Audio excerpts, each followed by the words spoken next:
Selamat pagi Bapak Ibu Saudara yang dikasihi Tuhan, kembali dalam Today Message, belajar kebenaran dari sumber yang benar. Kali ini saya akan membahas tentang iman, pengharapan, dan kasih, yaitu di 1 Korintus 13 ayat 13. Apa itu iman, apa itu pengharapan, dan apa itu kasih?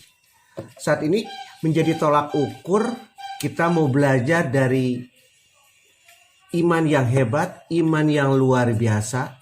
Yang pernah saya katakan adalah iman yang pistewo, iman yang menyelamatkan. Belajar dari wanita yang memiliki sakit penyakit pendarahan selama 12 tahun, saudara. Ya, kalau kita lihat belajar ayat ini dari Markus, Matius, dan juga Lukas menceritakan berbagai versi, tapi tujuannya adalah iman. Iman yang menyelamatkan, pengharapan yang menyelamatkan. Kasihnya adalah Yesus mengasihi wanita itu. Kalau kita lihat di 1 Korintus 13 ayat 13 mengatakan seperti ini, saudara. Demikianlah tinggal ketiga hal ini, yaitu iman, pengharapan, dan kasih. Dan yang paling besar di antaranya adalah kasih. Jelas, saudara, ayat ini sebagai tolak ukur kita untuk belajar pagi ini mengenai kebenaran. Bagaimana kisahnya? Iman yang menyelamatkan di Markus 5 ayat 34 mengatakan, "Hai anakku, imanmu telah menyelamatkan. Pergilah dengan selamat.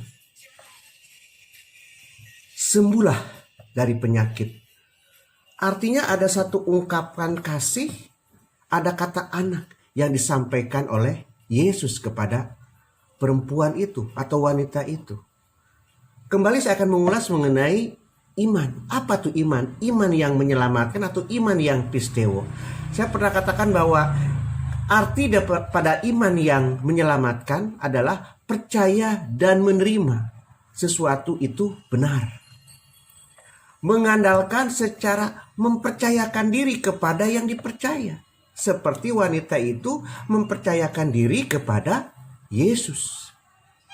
Dengan apa? Dengan setia dan taat. Jadi saat seseorang mengetahui Yesus sebagai Mesias, sebagai Tuhan, sebagai Juru Selamat, dan mengetahui sebagai penyembuh, dia akan mengalami sebuah perjumpaan pribadi dengan Tuhan. Bukan hanya fisiknya yang akan disembuhkan, tapi juga memperoleh keselamatan kekal. Dan gambar diri turut dipulihkan. Contohnya wanita 12 tahun pendarahan itu. Jadi iman dan pengharapan adalah dua hal yang harus diperjuangkan dan tidak bisa dipisahkan, saudara. Sebab iman, percaya, to trust, harus disertai dengan menaruh pengharapan, mempercayakan diri kita to believe kepada sesuatu yang diimani. Artinya iman yang disertai dengan pengharapan, pengharapan yang didasari atau didasarkan pada iman untuk keselamatan kekal. Ya, kalau kita lihat konteks ayat ini ada di Markus 5 ayat 21 sampai dengan 43. Kisah seorang wanita itu. Ada 3 iman yang dapat dipahami, saudara. Yang pertama, iman persetujuan akali. Percaya bahwa Yesus adalah Tuhan dan Juru Selamat. Saya mau katakan tuh iman sesaat, iman sekedar, yang disebut Kristen KTP. Percaya Yesus sebagai Juru Selamat. Nggak pernah ke gereja, nggak pernah baca Alkitab. Paling ikut Natal setahun sekali. Dia percaya, dia ingat selamat, tapi hidupnya tidak ada perubahan. Yang kedua, iman keyakinan. Percaya Yesus hanya untuk kepentingan pribadi. Ke gereja hanya untuk diberkati. Berkat-berkat materi melimpah. Ke gereja hanya untuk kesembuhan karena punya sakit penyakit. Dan juga suka-suka. Seenaknya dewe, kata orang Jawa. Ke gereja untuk cari jodoh. Jadi iman keyakinan seperti ini bahaya, saudara. Percaya kepada Yesus ada sesuatu yang diinginkan, yaitu bicara duniawi. Yesus dianggap supermarket. Yesus dianggap mall. Yesus dianggap mau serba ada. Yesus dianggap sebagai satpam untuk melindungi dia. Tapi kapan dia berbuat untuk Tuhan? Nah, poin penting yang ketiga ini, iman yang menyelamatkan, saya bilang tadi, iman yang pisteo, percaya plus pengharapan, plus perbuatan dan berjuang. Jadi pembahasan ini menjadi penting, iman yang luar biasa, mujizat dan pengajaran Tritunggal yang hebat. Artinya belajar memahami iman dan mujizat secara dewasa rohani, saudara. Karena mujizat terjadi ketika wanita itu mengalami sebuah kesembuhan yang hebat. Kalau kita lihat lebih gamblang lagi, lebih jelas lagi sapaan Yesus dalam Matius, Markus dan Lukas pada wanita 12 tahun mengalami pendarahan ini. Hai anakku, dengan lembut, dengan kata kasih. Talitakum, kata teks aslinya. Imanmu yang telah menyelamatkan. Itu di Markus 5 ayat 34 dan Lukas 8 ayat 48. Yang kedua, teguhkanlah hatimu, imanmu telah menyelamatkan. Sama perkataan ini yang ditulis oleh Matius 9 ayat 22. Artinya ada sebuah kedekatan yang dibangun oleh Yesus. Itu dengan bahasa kasih, bahasa sayang kepada wanita itu. Jadi satu kali Yesus berjalan bersama murid-murid, berbondong-bondong, orang mengikuti dari belakang. Dan orang hiruk pikuk riuh mengikuti siapa Yesus itu. Pengen tahu siapa Yesus itu. Bahkan orang berbondong-bondong, berlari-lari. Yesus bagaikan idola, Yesus bagaikan artis, Yesus bagaikan ikon. Digandrungi, didekati oleh banyak orang. Satu kali ada seorang wanita, dia mengalami pendarahan 12 tahun.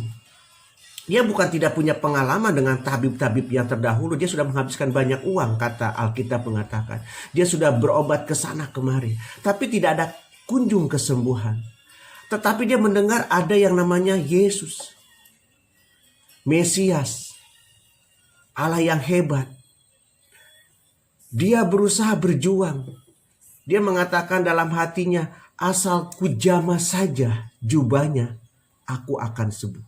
Ini imannya hebat. Ini orang kafir, saudara, yang tidak percaya tapi mendengar tentang Yesus. Dia percaya. Ketika mendekati kerumunan orang dan dia mulai masuk, menerobos dengan niatan akan menjamah jubahnya Yesus. Dan tatkala itu sampai dia menjamah jubahnya. Dan Yesus mulai terperangah dan Yesus mulai mengatakan, kalau kita lihat di ayat 30 di Markus 5 dikatakan begini.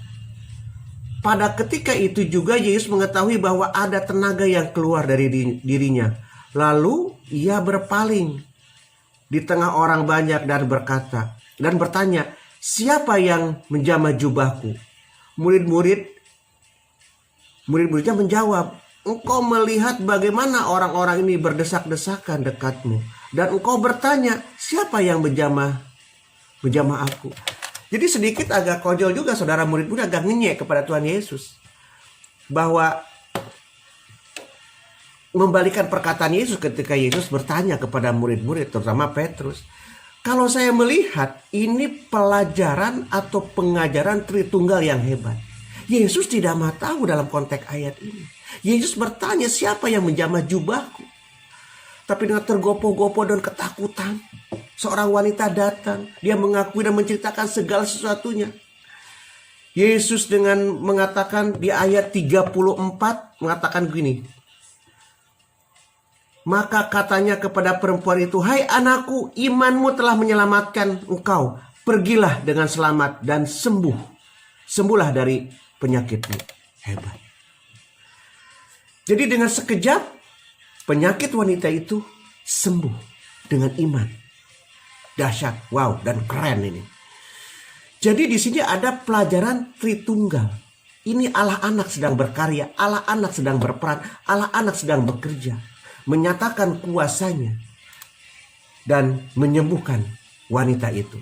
Wanita ini memiliki pengharapan yang kuat dan sehingga menyelamatkan jiwanya. Kalau Ibrani 6 ayat 19 mengatakan, pengharapan itu adalah sauh yang kuat dan aman bagi jiwa. yang telah dilabuhkan sampai ke belakang tabir. Kalau 1 Tesalonika 5 ayat 8 mengatakan, tetapi kita yang adalah orang-orang siang, baiklah kita sadar, berbaju jiralah iman dan kasih, dan berketopangkan pengharapan dan keselamatan. Jadi jelas ini sebuah metafora pengharapan orang percaya kepada Kristus, saudara.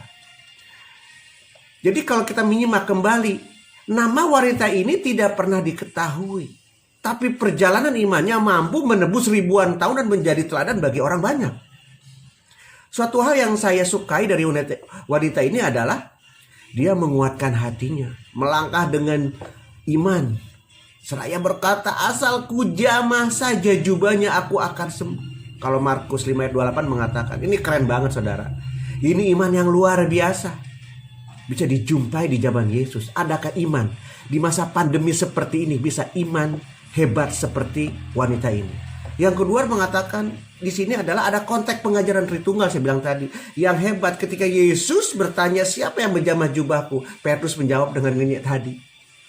Ini pelajaran Tritunggal yang sangat hebat sebenarnya.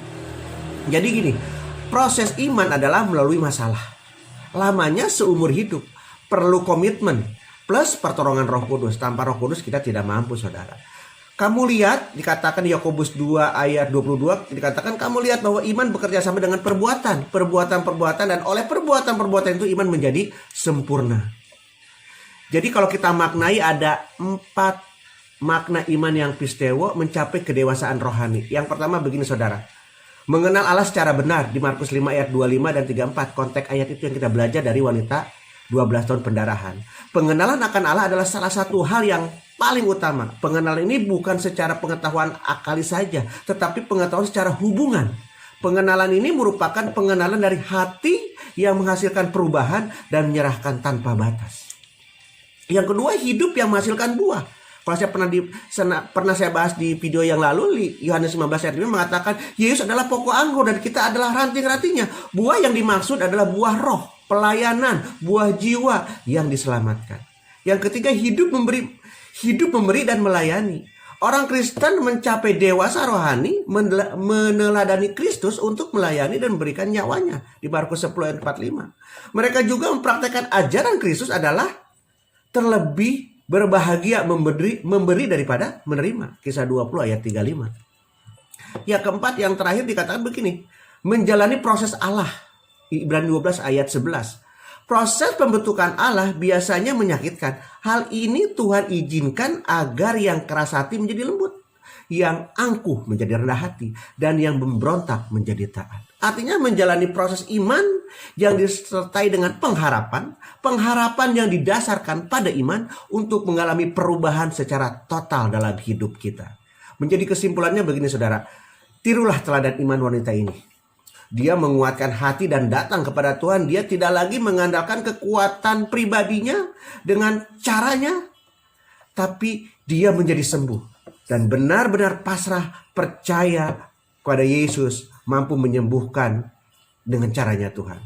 Saat seorang mengalami perjumpaan pribadi dengan Tuhan, bukan hanya fisiknya yang disembuhkan, tapi juga memperoleh keselamatan kekal dan gambar diri turut dipulihkan.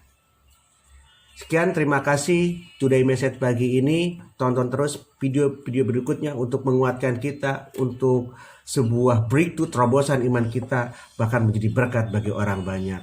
Terima kasih, Tuhan memberkati. God bless you all.